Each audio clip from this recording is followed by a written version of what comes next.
Well, good afternoon. I will just start by saying that I am really grateful that the Missouri General Assembly was able to accomplish what the governor brought us back here to do.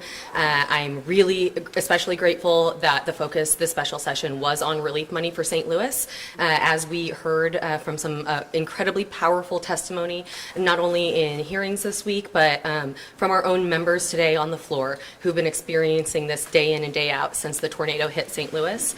That is the number one priority of the state. It was made very clear this week here in the House, and I'm super grateful we were able to get that done.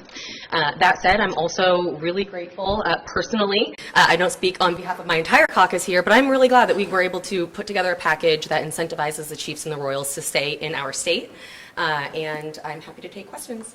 The vote today was 13 votes fewer in favor of the stadium bill than it was received as an amendment in May. How important was the extra storm relief money that the governor added and the tax credits for deductibles to getting that bill passed? It was immensely important. And I think that the reason for that is, when you look at the big picture of this special session, everything that was on the table, there were just certain points of negotiation that needed to be addressed. And one of those was, if we want to get this stadium done, which is an economic development opportunity for the state and a priority of our governor, it was necessary to make sure that he could shore up those votes by making folks happy in other ways, right? That includes adding those additional dollars for St. Louis, as well as bringing back some of those non-GR appropriations from the bill that died at the end of the year. The stadium legislation requires local buy-in. Obviously, last year, a vote on that failed in Jackson County. Are you anticipating a better vote this time around? What are you kind of thinking for that local contribution? Well, the bill that we passed here today is location agnostic. So it doesn't necessarily mean that the Royals and the Chiefs are going to be in Jackson. They're potentially looking at Clay, at least the Royals are. And so what I anticipate is, what I hope to see happen is a much better run campaign for whatever local initiative takes place. It will likely be some sort of sales tax, and if that happens, I really hope that the folks behind that campaign clearly communicate to the public what their intention is and what they want to accomplish and how it's going to benefit the folks in the area. I think that was missed in the last campaign, and I think that was a big reason it failed. Just building on that, during the committee hearings this week, the Chiefs were pretty specific about what they would do if they would stay in Missouri, where the Royals kind of left it to, we just have multiple locations in Missouri. As someone from Platte, I'm kind of curious, who do you think has a better chance of lowering them? Would a sales tax vote work better in Clay than Jackson? Honestly, I really don't know at this point. I know there's been some polling in Clay. I haven't seen the results, but what I will say is that folks in Kansas City, as you well know, are pretty in love with our sports teams, and I think the idea of putting together a package that makes fiscal sense to the voters as well as makes economic sense to the region, I think it will be well received if it can be framed correctly. Missouri has now made its financial commitment. It will not be possible for the local governments to make as firm a financial commitment by the end of the month. Is it time for the Royals and the Chiefs to make their decision and make their commitment to Missouri this month? I would call on them to do so, yes. And the reason for that is, we bent over backwards here in the Missouri legislature to deliver them something by the end of their imposed deadline of June 30th, and I would very much like for them to hold true to that deadline and let us know where they're going before that. So the Chiefs' plan is to likely do major renovations to Arrowhead in the first place, whereas the Royals want a brand new stadium. Do you think there is a chance that one of the teams might stay where the Chiefs might stay and the Royals may go because they're looking for a new stadium no matter where they are, versus the Chiefs that are looking to stay put? Yes, absolutely. I think that is a possibility, but I hope it's not the reality. The property tax. Actually, I wonder if we could hear from Representative Steinhoff about the property taxes. I know that you said there would be some effects on schools. Could you reiterate that? And then, I wonder, do you think that it would hold up in court? Well, I'm no attorney, so I'm not sure about the holding up in court, but I've heard from a lot of people that it would not, just because of the fact that it's a framework that is different across the state, and the Constitution requires that framework of taxing, that local taxing, be the same. So for that, I don't know for sure.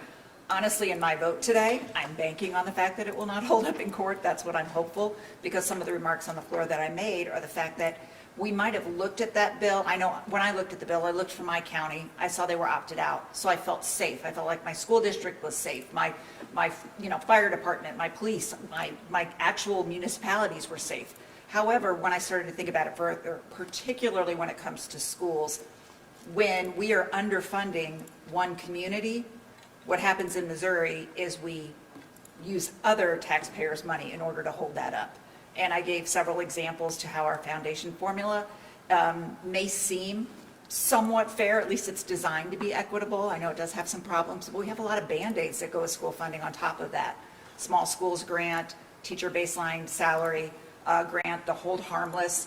And so when we've got communities that are underfunding their local effort towards schools, what is happening is the state of Missouri is coming in and helping a little bit. And so that's hurting our people that are actually taxing their schools locally very well. They're ending up paying more so that we can help the school districts that are not putting forth that local tax effort. How important do you think the severability clause was in the passage of this, knowing that there might be, that portion gets sued, then it would not be, wouldn't kill the whole bill? I mean, I think it's very important. I don't know how much more we can speak to that, but for people that don't understand that severability, it was just that if there is a constitutional challenge, which we are likely to see on that property tax portion, it would kill the whole bill. Like the whole bill would be declared unconstitutional unless we had that severability clause in there. I said that right? Sure did. Maybe not the word, but the idea. In that same vein, Speaker Patterson says he is going to start a task force to look at rising property taxes. What does the party want to do with that, and what would be your participation? I think it is a noble endeavor to kind of identify what's going on across the state in different communities and how rising property taxes are affecting different portions of the state. I think that is an excellent first step before we go and do something drastic, like trying to defund our public schools and our libraries and our first responders through a tax cut that was passed at 3 a.m. I think that is it.